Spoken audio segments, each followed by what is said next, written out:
Hi y'all, how y'all doing? It's Wendy Wisdom. So I gotta get my other thing on up, okay? I'm gonna give y'all a second to roll on in here. Then I'm gonna get started because I'm not gonna be before you long, okay? How's everybody doing?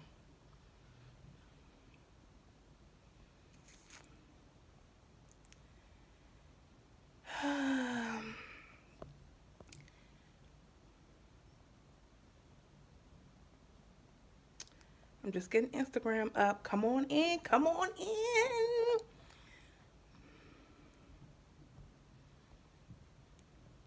3 reasons why you have not let go of your ex. I know it's like way more than 3 reasons, but I'm just going to sum it up for tonight. 3 reasons why you have not let go of your ex. And you guys, please feel free to comment, question, join me. Hi, y'all. Just giving y'all an extra minute or so to get on in here. Hi, y'all. So we're going to be discussing 3 reasons why you have not let go of your ex. Let me put X in all caps. Bam. Bam. All right, y'all, I'm ready to get started. Oh, yeah, you definitely want to delete photos if you want to move on. You know, sometimes we act like we want to move on, but we're really not ready to move on. So, okay, y'all, I'm about to get started. Hi, everybody. Thanks for joining. Thanks for coming on in here. Facebook. I appreciate you guys. All right, let's get started because I'm not going to be before you long. So 3 reasons why we struggle to let go of the ex. So the first one is we still hold on hoping for change.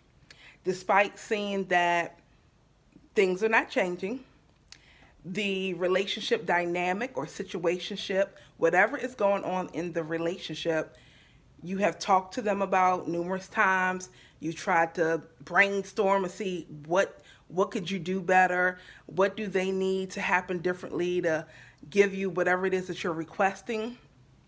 But you continually allow your needs to go unmet, and they know exactly what they're doing, okay? Unless you're dealing with somebody that has some intellectual delays, that adult knows what the hell they're doing, okay? Yes, if moving forward, of course, anything else is moving backwards. Absolutely. So keep that in mind. We hold on because we are hoping that something changes. And a lot of times women, we hold on to, oh, it's going to get back to what it was in the beginning. In the beginning, he was consistent. He was lovey-dovey. He was affectionate. He remembered my birthday. You know, whatever it is that you fell in love with so much, we hold on for dear life, hoping that it gets back to that or what he's promising us or what she is promising you, because there's some real vicious women out here breaking the brothers down. Oh, Lord, some good men going through some stuff. But it's all about really knowing what it is that you want. And until we know what it is that we want and believe that we are worthy of having it, we're going to go through these struggles of letting the wrong people go.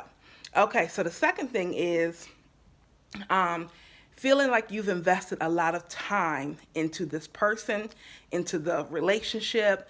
You feel like, you didn't help this person get their credit together. This person has a little more respect for themselves and how they deal with their finances, how they deal with their children, their friends, their family. You feel like you have added to this person's life, and you fear that the minute you cut them off or you walk away from this dead situation, someone else is going to creep on in there and get all that you've worked for. They're going to get the benefits of what you've built up. Let me tell you a secret about that. Even if that happens, that ain't none of your concern. Because if you're stressing yourself out, holding on to somebody because you fear someone else is going to get something that they didn't even work for, let them have it. Why would you even want that? Because anything that is truly meant for you is not going to leave. Anything that is truly meant for you is going to value you while they have you. So you don't have to worry about he or she giving whatever it is that you done invested into them to somebody else. If that's what they're going to do, you can over-sacrifice. You can do whatever it takes. You can swing from a chandelier every night, okay? You can suck his toes if you like. And that's still not going to change a person who is hell-bent on doing them and acting single, if that's the issue, acting single in a situationship. No matter what you do, you could pay off all her credit cards. You could buy her kids shoes for kids you didn't even father. If she's still going to be selfish, inconsiderate, have a snapdragon tongue, curse you out because the wind didn't blow properly, nothing you do is going to change her. That is who she is. That is what's in her spirit, to be nasty and cantankerous. Peace of mind is more important than holding on to somebody, hoping and wishing, okay, that they change, okay? Your peace of mind and happiness is more important. Don't worry about the next person. Exactly. Exactly. Don't worry about the next person, okay? If you worry about the next person, you're going to end up getting left for that next person anyway, because you're focused on the wrong things. Boop. Anyway, and so the third thing, guys, the third reason why we struggle to leave our ex in the past is because you're caught up in dark love. And dark love is simply, this is the Wendy Williams definition of dark love. So dark love pretty much is an intense emotional attachment to a blood-sucking tick. A blood-sucking tick. Someone who is a taker, someone who drains you spiritually, emotionally, in every kind of way. They are draining the life out of you because you are invested. You are trying to work with them, hoping and praying that things get better, and they're just taking. They're unappreciative. They could care less because they have detached emotionally. They're not even emotionally available to you. They're just not. They are somewhere else, okay? And so what you think is a relationship or a relationship that you're trying to improve, to that person, it's just transactional. They're there to get what they can get while they're there. They're there to get the benefits of being around you, the benefits and features that come with you, but they're not totally invested in changing for you. They're not invested in changing for the relationship. They're not trying to do anything that you're asking them to do, or at least meet you halfway. And even when they give a little effort, it's not consistent. That is a red flag. Yes, left way behind. So I'm telling you, that's for women and men. Pay attention to the signs. If you keep talking to a person about what you need and you're not getting your needs met, that is an indication they're not trying to give it to you. They're just not trying to do it. They don't want to do it. It's not that they can't do it.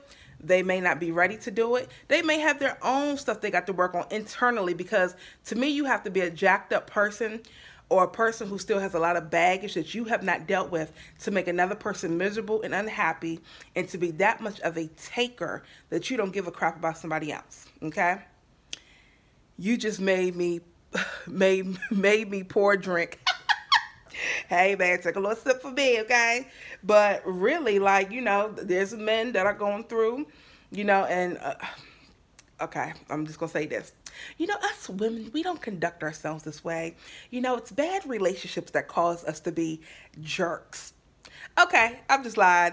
There's some effed up women out here, okay, guys? Y'all already know that. They got their daddy issues. They got all kind of issues. Or they just hurt and they tired of being hurt. And they're like, I'm going to get you before you get me. That's really what we're dealing with, a whole generation of a lot of narcissistic behavior, where everybody's taking, self-absorbed, very manipulative, and we're in one-sided situations, okay? So it's up to you to decide on what you want to stay in. Because I know for me, if it's one-sided, I don't need you. I can do bad by myself, okay?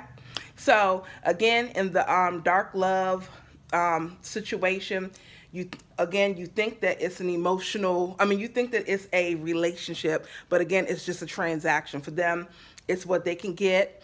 They're coming, they're getting all your energy, they're eating up your good food, they getting all that good stuff. You probably praising them, stroking their ego, complimenting them, giving them the things that they probably can't get from the next person they're giving their attention to. So they're just sucking the life force out of you. So those are the three things. Again, real quickly, we hold on. One, we hold on because we have hope that something will change or it'll go back to what it used to be when we were so dreamy in love. The second thing is you feel like you've invested a lot of time, energy, resources, and then some, and you feel like somebody else is going to come along and get the benefits of it, which, again, if that's the case, you don't want them anyway, because anything that is truly meant for you will not leave you. Anything that is truly meant for you will not be given to somebody else. They're going to value you while they have you. And the third thing is you're pretty much attached to a dark, toxic love situation. You're infatuated with a counterfeit lover. That means that you have an idea in your mind of what this love experience should be when it's absolutely not. And you're infatuated and attached to a blood-sucking tick, someone who's going to take, and never give. You done had 100 people tell you, leave this guy alone, leave this woman alone, and you still can't do it. If they called you right now, you'd let them come over and meet your personal needs, and that's fine. I mean, I'm in it with y'all, okay? You know, but I'm just letting you know what I have realized in my own journey of cutting off someone who's a blood-sucking tick, okay? Anyway, guys, you have any questions, comments? Let me know before I wrap this up. Stroking egos, been there. Give them power in a sense. Yes, I found that shit make them leave you ASAP because they feel full of confidence. Yes, I actually had a guy tell me this not too long ago. He said that sometimes when you deal with a person who feels like they don't deserve you, they'll only take from you because they already know that you're too good of a person for them. They already know they're not ready to give you what you deserve. So when they come around you, they're getting their confidence boosted because they feel like, wow, this person is feeling me. This person is making me feel better than most of the other people in my life make me feel. So you're stroking their ego, you're building their self-esteem up, and they're taking from you, and they're going to just give that energy to someone else. They're going to walk out feeling puffed up, you know, feeling like they're the man or the woman, and then they're going to go to ignoring your calls or being selfish, being a jerk to you when you just basically boosted their confidence and their self-esteem. So it happens all the time, especially in this society, this day and age of dating, where everybody is taken and they're for themselves. So you guys, is that all the comments I have? I want to thank you guys for joining me this evening. I told you it wouldn't be long. And, you know, hang in there, guys. I know it's tough. Hang in there. I'm with you. This is never no judgment. I always want a forum that is positive, no judgment, because we all, you know, everybody gonna play. At some point, you're gonna get played, and at some point, you're gonna be like, you know what, let me do the playing. But I'm just here to encourage you. You gotta do your own work. You gotta heal your own stuff, because if you don't, then you're gonna be in that back and forth tug of war where he offends you, he hurt you, you hurt him, y'all going back and forth. That is some draining shit to go through, okay? Where you are tit for tat with somebody that you truly love, but you feel like you can't let your guard down because you don't know when he gonna hurt you again, or you don't know when she gonna hurt you again. That is draining. Why even put yourself through that? And a lot of times we put ourselves through that toxic relationship because we really don't know what we want. And again, we don't believe that we deserve it, whatever it is that we feel like we need. We don't believe that we will get it. So we rather stick in there with somebody we're used to. And again, y'all, I didn't say this, but don't get dickmatized, ladies. Don't get dickmatized, okay? That's just some dope D, good sex. And fellas, you be getting whipped too. You be getting whipped too, okay? At the end of the day... At the end of the day, don't let your emotions and lust blind you, okay? Do not let your emotions and lust blind you, because that's how they get to stay in there longer than they should, because they doing what we need. Be strong, y'all. Yes, emotional abuse. That's all it is. I'm telling y'all, we dealing with a bunch of narcissists. Everybody for themselves. Everybody taking. They don't care if they betray you. You could help somebody pay their car note, get their credit together, and they still betray you. And then betray you for somebody who can't even help them do half of what you've done. It ain't worth it. It ain't worth it at all. It's like I'd rather be by myself than to sit there and let somebody continually disrespect me. That's just how I feel these days. I don't know. Maybe I'm by myself, but that's just how I feel. If you want to disrespect me, that is the biggest turn off ever. Okay? I only got one person that I can say I've given a whole lot of grace to. Oh, Jesus. Oh, don't get me thinking about that. But anyway, guys. Thank y'all for listening, okay? Because I'll be on here all night just talking trash. Hey, Tiff. Yeah, it does get hard. It does get hard, especially for those that you really have feelings for. Now, I ain't talking about nobody you trying to use to get over the person you care about. Them people don't matter, child. Everybody use everybody at some point. You're trying to get your mind off the person that you really want, that you know is driving you crazy. So, you know, we use those extra people in the meantime, in between time, you know, and it happens. It happens to the best of us. But it's definitely hard. And if you guys have not caught on to what I'm describing, I'm talking about a soul tie, okay?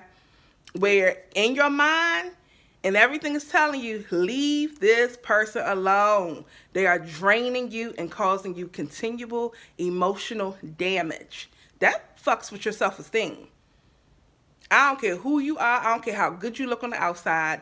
When you have a situation, an intimate situation that you are hoping to grow, evolve, and to get better, and it's not, that breaks down your self-esteem. And a lot of times, woman or a man will stick around you because of your level of confidence to only break you down, to only break your spirit. And it makes them feel good about themselves to know that they can get under your skin, they can make you cry, they can hurt you. It only makes them feel good. Narcissists. Anyway, all right, guys. Thank you guys for listening. Until the next time. Bye, y'all.